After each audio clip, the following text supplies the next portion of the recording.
With that, yes, sir. Governor, any response to Trevor Noah's jabs at Florida and yourself and the sort of debate over whether or not you were supposed to attend the Correspondents Dinner last night? So I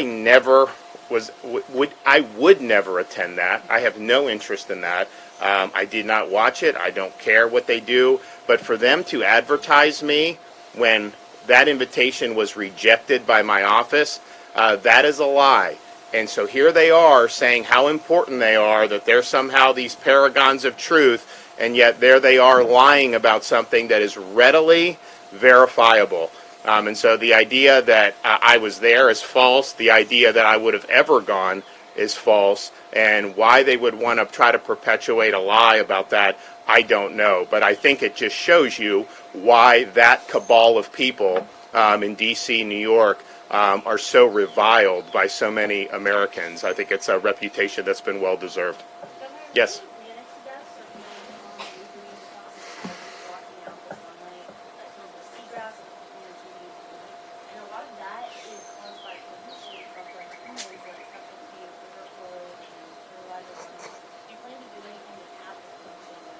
Well, we've done, if you look at the amount of resources that we have dedicated towards wastewater treatment, to septic to sewer conversion, what we've done specifically for the Indian River Lagoon, we've done more in just my few years as governor than has been done probably in the previous decades before.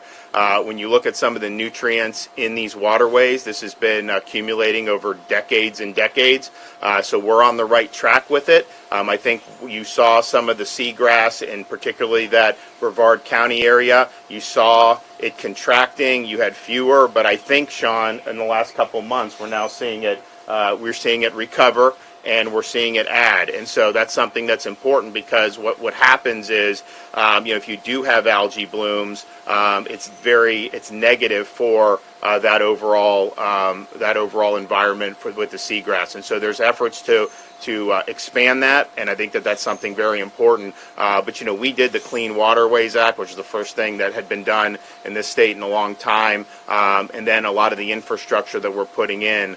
We've made huge strides, and we need to do that, but we've got more work to do, and we'll continue to do it. Governor, the CFO has been hard at work trying to convince Elon Musk to move Twitter to Florida. What are your thoughts on that? And Mayor Lenny Curry even suggested Jacksonville as a landing spot. Where would you think in the state would be best suited for that company to land? I would just say, in Florida, I think we've done very well, particularly over the last few years, attracting businesses that are producing things. We've worked really hard on vocational and career education. Importing some tech company from San Francisco has not been high on our list. I think that what happens is they'll tend to come in, they drive up the cost of living for everybody else, and they enjoy our lower taxes, but what are they really providing? So I'm very supportive of what Elon Musk is doing, because I think that platform has been used really as a tool to enforce narratives and to stifle dissent when it was born to be an open platform. We actually had, our State Board of Administration wrote letters to the Twitter Board of Directors before they accepted the offer, when they looked like they were trying to fend it off, saying, look, you guys can make business judgments, but you can't veto a great offer just because you don't like Elon or because you're worried that he may open up Twitter. And the fact of the matter is, this is a guy that has succeeded in almost every enterprise he's ever done. And so our state will benefit. We will get, I think, $15-20 million profit in our pension fund, but then he will make that company more valuable. I have no doubt about it. But I'm not wanting to import that necessarily into the state of Florida. I would rather have I'd rather have more industry. I'd rather have more jobs that will actually be rooted in this state. We're working on some good stuff, some good manufacturing. We've done very well with aerospace. We've done very well with, and Elon's been a part of that, and we've done very well with finance and some of these other things here in Jacksonville. The fintech, there's some good stuff. But in terms of bringing Twitter from San Francisco to Florida, that's not something that I'm advocating. Yep. I have a question related to business as well. Former Governor Rick Scott, Senator Rick Scott, and Senator Marco Rubio have worried about the influence of China in South America and Central America because they're gaining more power, more money, more influence down there, and USA is decreasing down there. There's a great concern for me.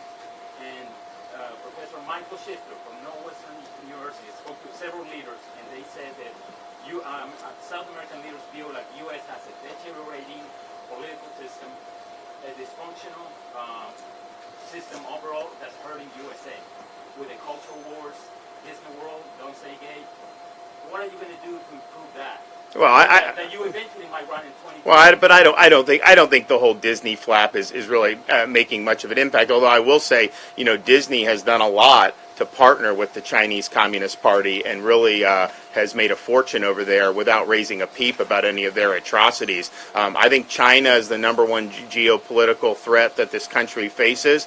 I think that we need to have strong alliances with the Japanese, South Koreans. I think India needs to be in our orbit to try to check China's influence around the world, but particularly when you start talking about the Western Hemisphere, it's a big problem. It's not just South America. You see them in the Caribbean flexing their muscle. So we need to get real here and understand that China's a threat.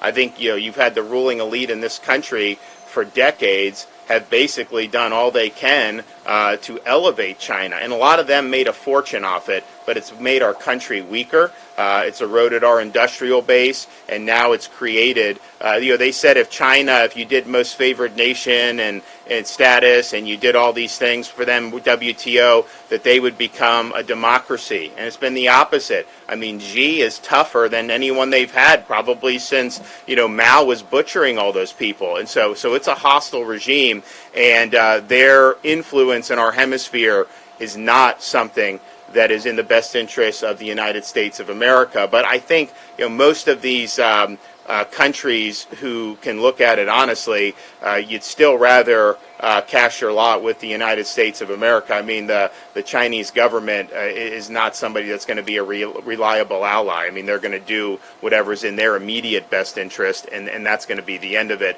So they should just understand that. But clearly, we don't want these toxic regimes to be flexing muscle in our hemisphere. It's very important that we understand that. Well, look, how do you fix the image? I mean, it's sad, but we have a floundering president. There's no leadership right now. I mean, that's just the reality. I wish that wasn't the case, but you have somebody who clearly is not capable of exercising the type of leadership on the world stage that is going to inspire confidence from our allies and that is going to inspire fear from our adversaries. I think you look at Putin, what he did going into Ukraine. I think it's backfired on him. I think that they're going to have a lot of problems as a result of this, but he would not have done that if he didn't think that Biden was a pushover. You look at President Xi in China and what they're going to end up doing. They're going to do something aggressive and provocative, and it all goes back to they do not have any fear of the American president. And so, yes, it's hurt our country's image abroad. There's no question about that. We seem like we're not as vital, or we don't have the vitality that people look at. And I think that leadership starts at the top. But I think that with the inflation and with a lot of the bad fiscal policies that you've seen, it's a huge burden now on every single American. When you look, I mean, I'm seeing, in Florida, I haven't seen it below $4 for unleaded. For how long? It's actually even worse in some, because we don't have as high taxes, but some of these other places are over $5 around the country. And so this is a huge, huge thing. We could be alleviating that by expanding our own production here in the United States, but he refuses to do that. You look at the Afghanistan debacle and all the things that have flowed from that. So it's been a rough stretch over these last 15 months. I think people look and say that America has lost its mojo, and that's unfortunate. But I do think that if you look at the country writ large, you understand that, yes, we're suffering through some bad policies now, but the American people always have a way of correcting this. And I think the first opportunity for a correction will be this November.